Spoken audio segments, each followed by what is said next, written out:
on étudie, on prend ces questions, on envoie aux membres du gouvernement qui peut dire vraiment, je ne souhaite pas que mon camarade me pose telle question parce qu'elle m'embête un peu. Elles sont filtrées. Et on se retrouve dans une espèce de théâtre où finalement c'est le peuple qui regarde ça.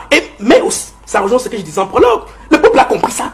C'est-à-dire qu'on a tellement expliqué ces choses-là. Et le peuple a compris. Et la sentence, c'est quoi? Le peuple s'en lasse et a dit, vraiment, je regarde cette histoire à distance, en attendant que par les subtilités de la nature, on ne sait pas trop, et puis par ce que nous appelons en histoire le matérialisme historique, c'est-à-dire la capacité des conjonctures de s'adapter à certains événements et à muter. C'est-à-dire que, oui, ce matérialisme historique-là peut effectivement faire que, on ne sait pas, par un coup d'orgueil, mais vraiment là, nous sommes là dans des conjectures, mais des conjectures qui ne reposent pas véritablement sur des indicateurs précis. Parce que, et je sors par là, il me semble que cette mandature est d'autant plus sérieuse qu'on se serait attendu à pas mal de choses.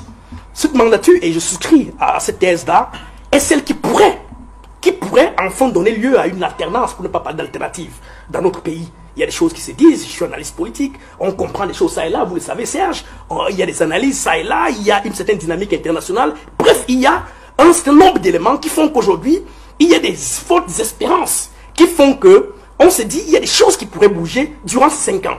Mais maintenant, l'institution principale qui aurait pu être le cœur, le nœud de l'accompagnement de toutes ces choses qu'on pourrait attendre, si elle est déjà en elle-même bloquée, verrouillée, ça pose un véritable problème. Et on se dit, bon Dieu, on est foutu. Parce que, dites-vous très bien, quand vous regardez une institution comme notre Parlement, avec la mécanique que je décrivais tantôt, les nouveaux acteurs qu'il y a aujourd'hui, oui. Interroger les profils ou les trajectoires, voir les pédigrés de ceux qui y sont. Est-ce qu'on peut vraiment vous citer 2 ou 3 figures fortes dans ce Parlement?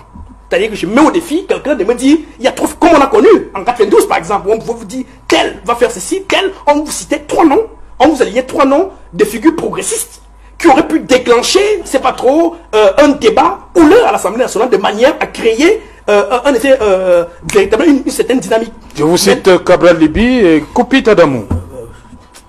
Bon, passez la parole à... Qu'est-ce qui se passe, David bon, Boutou? Ça va, moi j'ai terminé, il faut que Bitcoin prenne la parole. Bon,